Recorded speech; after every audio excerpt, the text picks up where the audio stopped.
ನಾವು ಕದಂಬರು, ಕನ್ನಡ ತಾಯಿಯ ಮಡಿಲಲ್ಲಿ ಬೆಳೆದ ಮಕ್ಕಳು. ಕನ್ನಡಿಗರ ಧರ್ಮ, ಕನ್ನಡಿಗರ ನೀತಿ, ಕನ್ನಡಿಗರ ಸಂಸ್ಕೃತಿ ನಮ್ಮ ರಕ್ತದ ನರನಾಡಿಗಳಲ್ಲೂ ಹರಿದಾಡುತ್ತಿದೆ.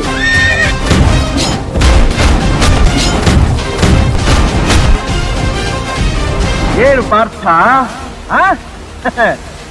ಚೆಂಗಣ್ಣಿನಿಂದ ಕೆಕ್ಕರಿಸಿ ನೋಡಿ ನನ್ನನ್ನು ಗೆಲ್ಲಲಾರೆ. ತಾವಿಗೆ ಹೆದರ್ಕೊಂಡು ಗುಂಪು ಕಟ್ಕೊಂಡಿರೋ ಶಾಂಡಪಟ್ಟಿ ಮಕ್ಕಳಿಗೆ ಇಷ್ಟು ಭಂಡ ಧೈರ್ಯ ಇರಬೇಕಾದ್ರೆ, ದೇಹನ ದಂಡಿಸಿ ನ್ಯಾಯವಾದ ರೀತಿಯಲ್ಲಿ ಕೂಲಿ ಸಂಪಾದನೆ ಮಾಡಿ ಅನ್ನ ತಿನ್ನೋ ನಮಗೆಷ್ಟು ಧೈರ್ಯ ಇರಬೇಕು. ವಾರ್ಫೀಲ್ಡ್ ಅಲ್ಲಿ ಫಿರಂಗಿ ಗುಂಡುಗಳಿಗೆ ಜಗ್ಲಿಲ್ಲ ನಾನು. ಕೇವಲ 4 ಗೋಡೆಗಳ ಮಧ್ಯೆ ಗುಂಡು ಹಾಕೊಂಡು ಗೂಂಡಾಗಿರಿ ಮಾಡುವ ನಿನ್ನಂಥ ಹಲಾಲ್ ಟೋಪಿಗೆ ಹೆದರ್ಕೋತೀನಿ ಅಂತ ತಿಳ್ಕೊಂಡ್ಯಾ? ಪ್ರತ್ಯಕ್ಷ ಪ್ರಮಾಣ ಮಾಡಿ ತೋರಿಸುತ್ತೇನೆ. ಇದೇ ನನ್ನ ಗುರಿ, ಇದೇ ನನ್ನ ಮಂತ್ರ, ಇದೇ ನನ್ನ ಪ್ರತಿಜ್ಞೆ.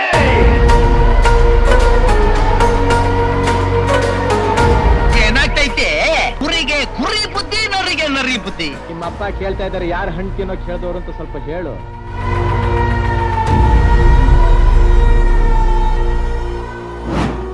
1927ರಲ್ಲಿ ಆ ದೇವರು ಬ್ರಹ್ಮ ಒಂದು ಮಳೆಯ ಹನಿಯನ್ನು ತಯಾರು ಮಾಡಿ ಆ ಮೋಡದಲ್ಲಿ ತೇಲಿಬಿಟ್ಟ.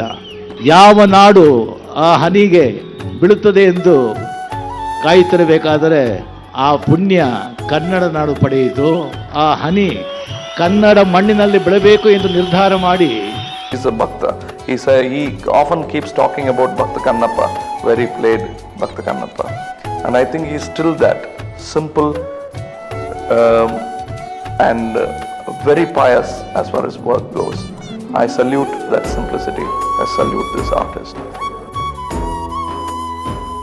ಆ ಥರ ರಾಜ್ಕುಮಾರ್ ಹಂಗೆ ಅವರು ಅದೇ ರಾಜ್ಕುಮಾರ್ ಹೇಳ್ತಾರೆ, ಅವರೊಬ್ಬ ಮನೆ ಮಗನಾಗಿ, ಒಬ್ಬ ತಂದೆಯಾಗಿ, ಒಬ್ಬೊಬ್ಬರು ತಾತನಾಗಿ ನನಗೆ ಸ್ವೀಕರಿಸಿದ್ದಾರೆ. ಅದು ನನಗೆ ಸಾಕು. ನನಗೆ ಗೊತ್ತಿರೋ ಹಾಗೆ ವಿಂಗ್ಸಲ್ಲಿ ನಿಂತ್ಕೊಂಡು ಯಾರು ಪಾತ್ರ ಮಾಡಿದ್ರು ವಿಂಗ್ಸಲ್ಲಿ ನಿಂತ್ಕೊಂಡು ನೋಡ್ತಿದ್ರು. ಅದು ರಾಘವೇಂದ್ರ ಇರ್ಬೋದು, ಶ್ರೀಕಂಠಮೂರ್ತಿ ಇರ್ಬೋದು, ಅಥವಾ ಇನ್ಯಾರು ಬಂದು ಕೂಡ ನಟ ಭಯಂಕರ ಬಂದಾಗ ಅದನ್ನು ಕೂಡ ನೋಡ್ತಿದ್ರು. ಈ ನೋಡಿದ ಮೇಲೆ ಅದನ್ನು ಕಾಪಿ ಮಾಡಕ್ಕೆ ಹೋಗ್ತಿಲ್ಲ. ಅವ್ರಿಗೆ ತಾವೇ ತಮ್ಮಲ್ಲೇ ಒಂದು ಅದರ ಬಗ್ಗೆ ಒಂದು ಅಭಿಪ್ರಾಯ ಮಾಡಿಕೊಂಡು ಅದನ್ನು ಒಂದು ತನ್ನ ಧೋರಣೆಯನ್ನಾಗಿ ಮಾಡಿಕೊಂಡು ಅದಂತೆ ಪಾತ್ರ ವಹಿಸಿದ್ದು ನಾನು ನೋಡಿದ್ದೇನೆ. ಅದರಿಂದ ಅವರಲ್ಲಿ ಒಂದು ಅನುಕರಣೆ ಪ್ರವೃತ್ತಿ ಕಾಣಿಸ್ತದೆ. ಕೇಂದ್ರ ಬಿಂದು, ಆಕರ್ಷಣೀಯ ಬಿಂದು, ಧ್ರುವತಾರೆ ನಮ್ಮ ಮೆಚ್ಚಿನ ರಾಜಣ್ಣ ಅವರು.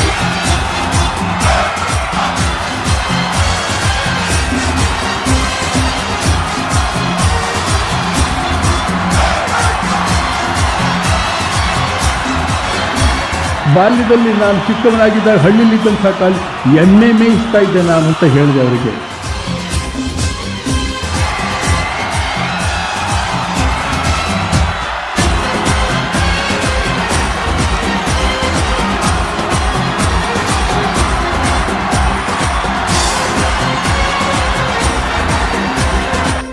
ರಾಜ್ಕುಮಾರ ಅನ್ನೋಂಥವನು ಅವನ ಸ್ವಂತದಿಂದ ಬಂದವನಲ್ಲ, ಉದ್ಭವ ಮೂರ್ತಿ ಅಂತೂ ಅಲ್ಲವೇ ಅಲ್ಲ. ರಾಜ್ಕುಮಾರ ಕನ್ನಡದವರ ಸೊತ್ತು, ಕನ್ನಡದ ಮಗ. ಆದ್ರಿಂದ ರಾಜ್ಕುಮಾರ ನಿಮ್ಗೆ ಸಂಬಂಧಪಟ್ಟವನು, ನಿಮ್ಮವನು ಅಂತ ಹೇಳ್ಬಿಟ್ರೆ ಅದರಲ್ಲಿ ಬೇರೆ ದೋಷ ಇರೋದಕ್ಕೆ ಅವಕಾಶ ಇರಲ್ಲ. ಎಳ್ಳಷ್ಟು ಕೂಡ ನನ್ನ ಪ್ರಯತ್ನ ಈ ಸಿನಿಮಾ ರಂಗಕ್ಕೆ ಬರಬೇಕು, ಇಂಥ ಒಂದು ಸ್ಥಾನನ ಗಳಿಸ್ಕೋಬೇಕು, ಇಷ್ಟು ಎತ್ತರವಾಗಿ ಬೆಳಿಬೇಕು ಅನ್ನತಕ್ಕಂಥ ಯಾವ ಆಶಾ ಭಾವನೆಯೂ ನಾನು ಹೊತ್ತುಕೊಂಡಿದ್ದವನಲ್ಲ. ಇವತ್ತಿಗೂ ಅದು ನನ್ನಲ್ಲಿ ಇಲ್ಲ. ಅದಿಲ್ಲದೆ ಇರೋದ್ರಿಂದಲೇ ನಿಮ್ಮ ಪ್ರೀತಿ, ಆ ದೇವರ ಅನುಗ್ರಹ ಇದೆಲ್ಲ ತಾನಾಗೇ ನನ್ನನ್ನು ಹುಡುಕೊಂಡು ಬಂತು, ಒಬ್ಬ ಮನುಷ್ಯನನ್ನ ಮಾಡಿ ನಿಲ್ಲಿಸಿದೆ. ಇಲ್ಲ ಅಂತಂದ್ರೆ ಕಾಡಿನಲ್ಲಿ 3 ತಿಂಗಳ ಕಾಲ ಆ ರೀತಿ ಬದುಕಬೇಕು ಅಂದ್ರೆ ಸಾಧ್ಯ ಆಗ್ತಿರ್ಲಿಲ್ಲ. ಈ ನೆನಪು, ಈ ಸವಿ ನೆನಪು ಎಲ್ಲೋ ಇದ್ದು ರಾಜ್ಕುಮಾರ್ ಇಷ್ಟೆತ್ತರಿಗೆ ಬೆಳೆದಲ್ಲ ಹೇಗೆ ಅನ್ನುವಂಥದ್ದನ್ನ ಪರೀಕ್ಷೆ ಮಾಡ್ತಕ್ಕಂಥ ನೆನಪು.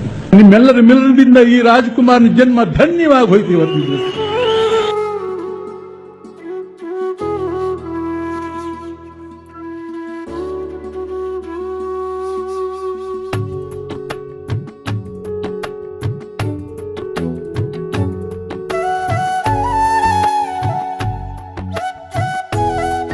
ನಮ್ಮ ಕಾಲ ಮೇಲೆ ನಾವು ನಿಂತ್ಕೋಬೇಕು.